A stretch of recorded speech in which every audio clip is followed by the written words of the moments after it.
इस वीडियो में हम देखेंगे समास किसे कहते हैं और समास कितने प्रकार के होते हैं। तो सबसे पहले देखते हैं समास की परिभाषा। दो या दो से अधिक शब्दों से मिलकर बने हुए सार्थक शब्द को समास कहते हैं, जिसका कोई ना कोई अर्थ अवश्य होता है। जैसे कि राजमहल। राजमहल का अर्थ होता है राजा के लिए महल। इस प्रकार हमने देखा कि दो शब्द मिलकर एक नया शब्द बनाते हैं, जिसका कोई एक सार्थक अर्थ होता है, उसे ही समास कहते हैं। अब हम समास के प्रकार को देखेंगे, समास कितने प्रकार के होते हैं। समास कई प्रकार के होते हैं, जिनमें से कुछ मुख्य इस प्रकार है। पहला है अव्ययी भाव समास, दूसरा तत्पुरुष समास, कर्मधारय समास, द्विगु समास, बहुव्रीहि समास, द्वंद्व समास। तो इस प्रकार ये महत्वपूर्ण समास हैं, जिसको एक एक करके हम समझेंगे।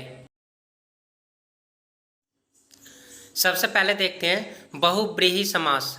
ऐसा समास जिसमें दोनों पदों में से कोई भी पद प्रधान ना हो और दोनों को छोड़कर कोई तीसरा अर्थ निकलता हो, उसे बहुव्रीहि समास कहते हैं। जैसे कि लंबोदर, जिसका अर्थ है लंबा है जिसका उदर, अर्थात गणेश जी।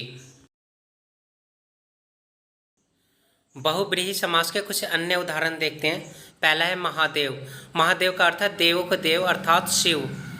दूसरा है चतुर्भुज। चतुर्भुज का मतलब है चार है जिसकी भुजाएं, अर्थात विष्णु। अगला है दशानन। दशानन का अर्थ है 10 है जिसके सिर, अर्थात रावण। अगला है चक्रपाणि। चक्र है जिसकी हाथों में, अर्थात विष्णु। अगला है द्विगु समास। जिस समास का पहला पद संख्यावाचक हो तथा समस्त पद एक समूह का अर्थ देता हो, उसे द्विगु समास कहते हैं। जैसे कि त्रिलोक। त्रिलोक का अर्थ है 3 लोकों का समूह। इसके कुछ अन्य उदाहरण देखते हैं। दोपहर, जिसका अर्थ है दूसरा पहर। इसमें पहला संख्यावाचक है। अगला देखते हैं चौराहा। चौराहा मतलब 4 रास्तों का समूह। चौमासा मतलब 4 मासों का समूह। पंचवटी यानी 5 वटों का समूह। तो इन सभी में पहला जो पद है वो संख्यावाचक विशेषण है। अगला है द्वंद्व समास। जिस समास में दोनों पद प्रधान होते हैं लेकिन दोनों के बीच में और शब्द का लोप होता है, उनका विग्रह करने पर दोनों के बीच में और शब्द लगाते हैं। जैसे कि सुख दुख, सुख और दुख।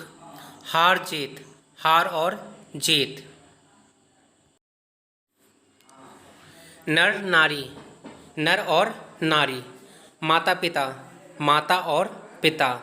पाप पुण्य, पाप और पुण्य। राजा रंक, राजा और रंक।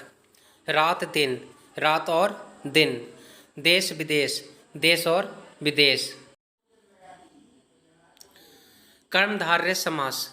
ऐसा समास जिसमें पहला पद विशेषण तथा दूसरा पद विशेष्य हो, उसे कर्मधारय समास कहते हैं। समास विग्रह होने पर दोनों पदों के बीच में है जो या के समान आते हैं।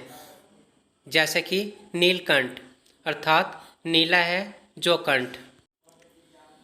कुछ अन्य उदाहरण देखते हैं। जैसे चरण कमल यानी कमल के समान चरण। महात्मा, महान हो जिसकी आत्मा।